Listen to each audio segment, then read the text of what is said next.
Welcome back to the World Breaker Project.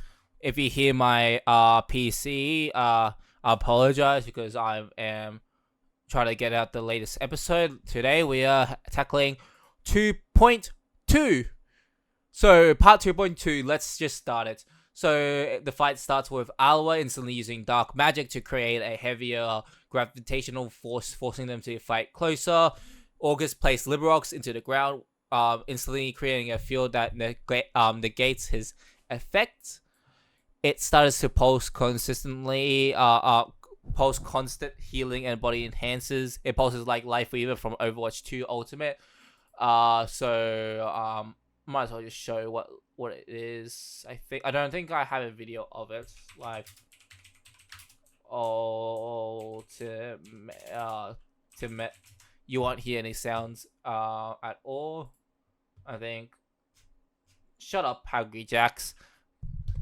You taste bad. I wouldn't call it mid. You see how it just pulses like that? Probably faster than that, but basically that's how it works. Then explaining you should fight in short way because I don't want to explain like, oh, he throws a punch there, he throws a punch back, blah blah blah blah blah. It's gonna take too long, so I might as well explain it in a short way. So this is basically how the fight will go. They fight with how they did in the corridor and bent it together. This led Jordan to getting hit by black thin lasers that cause many nails to appear. August shouted to get into synchronization form now, and he did. August casted a barrier. Then I should mention the nails instantly. The nails started to try to pierce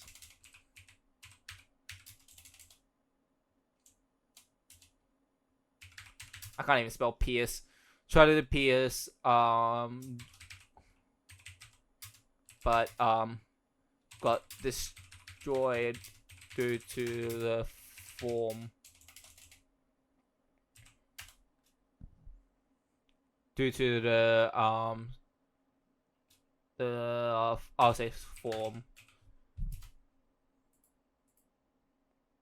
But were destroyed. August casted a barrier and they grouped up and figure out how to fight as a team.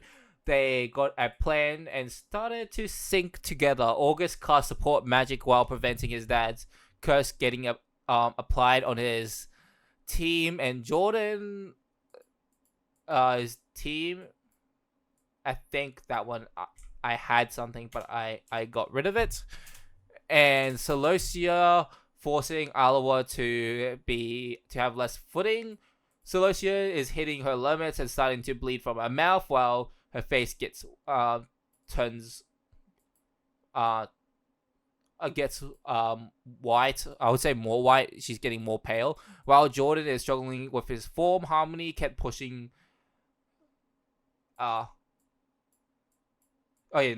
Harmony kept pushing that she should listen to his instincts instead of forcing it, which is mentioned last episode. Sorry, I'm getting mixed up with Harmony and Celosia's name, so I apologize for that. Jordan still doesn't get it until she says to observe your team and what your team is doing and make the decision in your heart. This allowed Jordan to finally have good control in that form. Not perfect, but much better, so he is able to not be fully guided. This made Alwa unable to stop them and started to spew insult against them, especially in August, causing him a disgrace to his family. But August didn't react and kept placing barriers to prevent space from Alwa. When Alba got punched towards the wall by Jordan using Synchronous Might, followed by Celosia Inferno Blast, and August grabbing Liberox and thrusting towards his dad's chest, I'll see at the end. So that's what happened at the end to finish him off. It is implied that he died from it. So basically, those 3 attacks was enough to kill him. I'm not going to show if he died or not because there's no point. It's boo-boo. I don't want to just say, oh, he died. It's just going to be implied. Jordan and August started to take deep breaths and cooled off.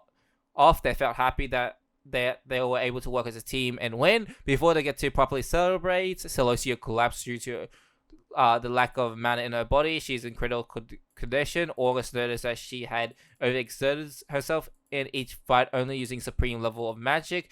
Then this is just some dialogue. She's out of the magic. We need to try. We need to treat her quick. August, I'm fine. I can still move. She throws up blood. No, you aren't. Damn it. We don't have much time to deal with this. The quickest way to magic is mana potion. Actually, there is a quicker way to transfer magic. It requires. And then Jordan cuts her off. Now is not the time to talk about this. I'm being serious. It's very quick. I suggest many times this is the fastest way. Harmony said this. Damn it, I don't have enough mana to put her in a good state because August is running out of mana. You know I can do it. She transforms into human form and instantly transfers magic towards her body. She returns to the normal skin color and calming her pain down, so she is no longer pale. So yeah, Celosia is no longer pale, but still is weak to walk, and she is starving.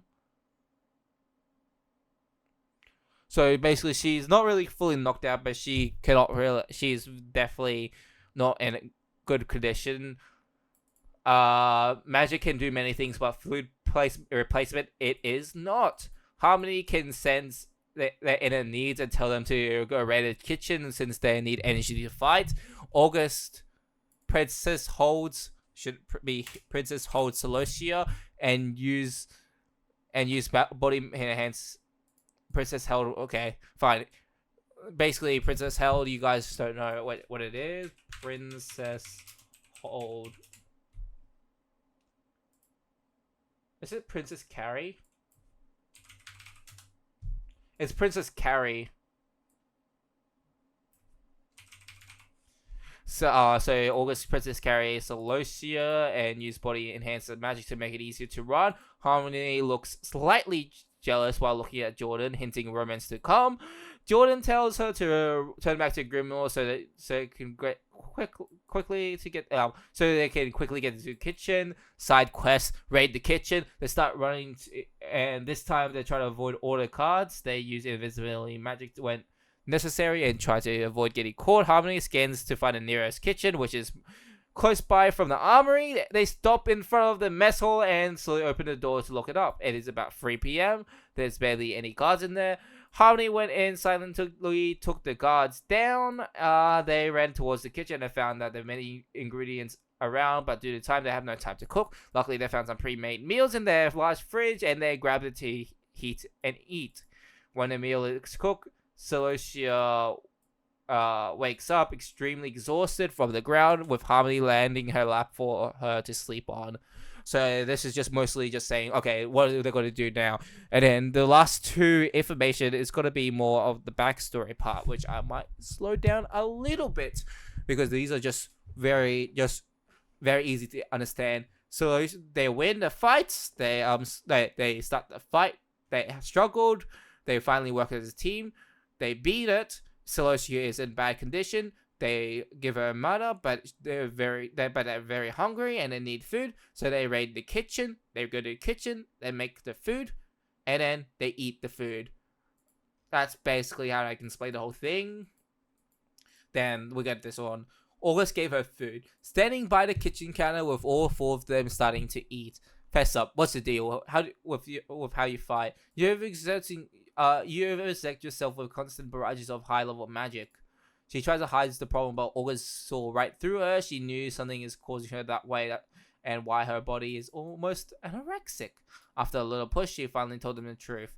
So I'm going to slow it down there. So this is Celosia's backstory, and I want to go through August's backstory as well. Also, this is not really her backstory, but I don't want to say part 2.21, and then 2.2. I'm just going to go through this one a little bit slower. So Celosia's backstory, she is basically telling it. Every child at the age of 4 goes to its evaluation center to check her status. When she touches the analysis board, her status popped out, showing her above average mana but extraordinary affinity to fire and plasma slash electricity magic. There's another thing written in her status. Opponents in condenser, which you can check out through here. I'll click it now. Parents did not see that generic power since they were more focused on magic. Her parents are beyond ecstatics about Celosia's status. The next day, she finally got taught magic with the rest of the children of the family. She showed massive promise with how potent her magic is. She can be considered a prodigy, and everybody praised her. This went to the end when she found out she's outranking to her other family members to the point where she is using magic that not even the rest of her family can achieve. Emperor Tea magic. Some can do it, but they cannot release without feeling nauseous or even fainting, but she is unique. Even though she has less mana than everybody in the family, she can use it freely without feeling nauseous. So this plays to the potent condenser, which helps her to able to basically help her to not only have like stronger levels of magic, but she's able to use it in a lesser cost than the rest of the people, which is why in the future more people want that power. So, and this thing where when she's outranking other families, that causes her family to be jealous and saying that no, like this shouldn't happen. I should be the strongest one. Yeah, I'm fine with them being strong, but nobody should be strong as me. This caused jealousy in her family, especially her dad, who was considered the head. He forced her into strict trainings to try to figure out how she's able to achieve it while forcing her to drain all her magic. So basically, he wants to see how is she able to do this? Why is she okay? She's meant to have lesser magic than me. I should be the one. I should be the one who's like number one in this family. Why is she going to be outranking me soon? How is she able to do Emperor's level magic? I'm meant to be able to do it without like that. Why is she doing that? Basically, his jealousy took over, which forced her to basically make her overexert herself so much where it becomes borderline abuse. When Celosia refused, her dad abused her until she finished her training, basically hitting her and beating her until she finished showing to her. Of course, the dad still cannot figure it out, so he's got to keep pushing. He tries it out after she leaves. He cannot achieve it, and she gets extremely jealous and always basically continues that thing until he figures it out. But he cannot. I think I'm just speaking random words at this point. The family also locked her in a room, giving her minimal amounts of food, only letting her out to drain her magic or sending her to school. Due to their heavy ties to the government, they cannot really kill her without alerting the government. So this is why she is still alive. Also, I don't think that person will kill a child. I don't think the family wants to kill a child. That's kind of bad in terms of them. So the only thing they will do is just abuse. And then this led her to hating everything magic and wish for freedom from this hell. To hide her body, she wears long clothes to prevent anyone from seeing her frail, bruised body. This also led her to push everyone away, fearing that they would see her scars. The training stopped 2 weeks ago, with most of the family starting to disappear, with her dad leaving 2 months ago for a business trip. She talks about how jealous she feels about them, feeling like they are free. Jordan stood silent, preventing him from talking, or will start talking, and he also had start talking. He also had family issues like her, and anytime she does magic, she feels chills from her dad abuse, which conditioned her to only use Emperor Tea magic. This one feels like.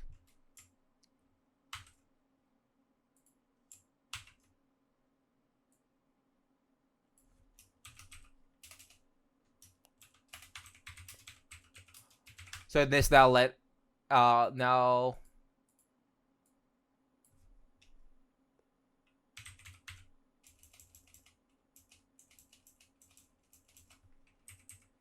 So anytime she uses magic, she feels like, then yeah, I'm gonna move that sentence up.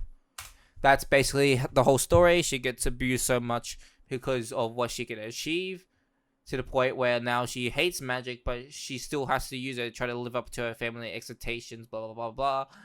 Although it's very non-existent, and it's just completely abuse. And she's only doing it because she just been told to do it, and that's the only thing. But she doesn't like it. She'll soon to like it though. She's able to overcome it, but not right now. I feel like I should explain. I might go back to the Celestia's backstory later on and add a little bit more, but I want to just keep it like that for now. August backstory. This is basically now him explaining it. August was born in the Lokura family. Everyone is specialized in dark and cursed magic, but August was different. He has no affinity and cannot even use offensive magic. He was born into to only use support magic. I think this is basically the same thing. I think it was don't need it. His family shunned him and never let him do anything due to government affiliation. Yes, the government stops any misuse of power in powerful families, and that's why the government's pretty OP, and why they're still alive. They allow him to go to school for education. He always sees anyone use offensive. He always sees everyone using offensive magic and envies the kids around him. And they neglected him at home they neglected him to the point where they don't even acknowledge that he exists. Anytime his dad comes home angry, he starts to beat August until he cannot move. This led him to learn healing magic to help him heal the wounds. When he was 14, he finally stood up and realized he could do much more, and if he cannot use offensive magic, then he could use his support. Use his support. He could use support. He could use his support to. This one needs wording. Then he could use his support as his offense. And I can't even spell. As his offense, he learned to cope and move past the hole in his heart, which led him to creating a plan to cut off his family and dedicated in protecting and helping people who are suffering, especially people with family issues. 2 years ago, he stood up against his family. I think this is basically what. I think I can just get rid of this one because it's still he's 14. He stood against his family one day and officially broke his affiliation. With rage in his dad's eyes, seeing him as an eyesore, he's about to kill him, leading to no evidence of his son's existence, but got stopped when the government arrived to report important information. During the 2 years, he helped many people in need, sacrificing everything just to make them smile. Liberox was created because he helped a blacksmith's son suffering from bullying, which is why he is able to stay strong when he fights his dad. So basically, she is still struggling with family issues, which is the reason why she still uses Emperor tier magic, because she fears her dad. While August has finally overcome it, and this is the reason why I don't want to bring a lot of proper character development to August, because he's going to be the one to help them to grow up as a person. August finishes telling us, and then I'm not going to go back through. So this is basically part 2.2. I'm going to tackle that. So it's Celestia's backstory, August's backstory. I think I'm going to go a little bit. They just talk about conquering the past, where he's trying to use his story to help her understand that you don't have to conform to what your parents did. You don't have to let the family issues dictate who you are. And that's basically the whole thing about part 2.2. I'll go next time. I want to talk about 2.3. Hopefully, I've finished 2.3 by then. But right now, I need to do my assignments for uni. But I'll get to it maybe in a couple of days. So thank you guys for watching. This is a very short video because it's only 19 minutes. I tackled 2.2 19 minutes because it's a very short chapter and I don't want to talk too long. And also, I already recorded the last video and I'm very, very tired. I apologize for just rushing it now. I think 2.3, I will slow it down for you guys. But that's all today. I'm just extremely exhausted. Anyway, yeah, see you.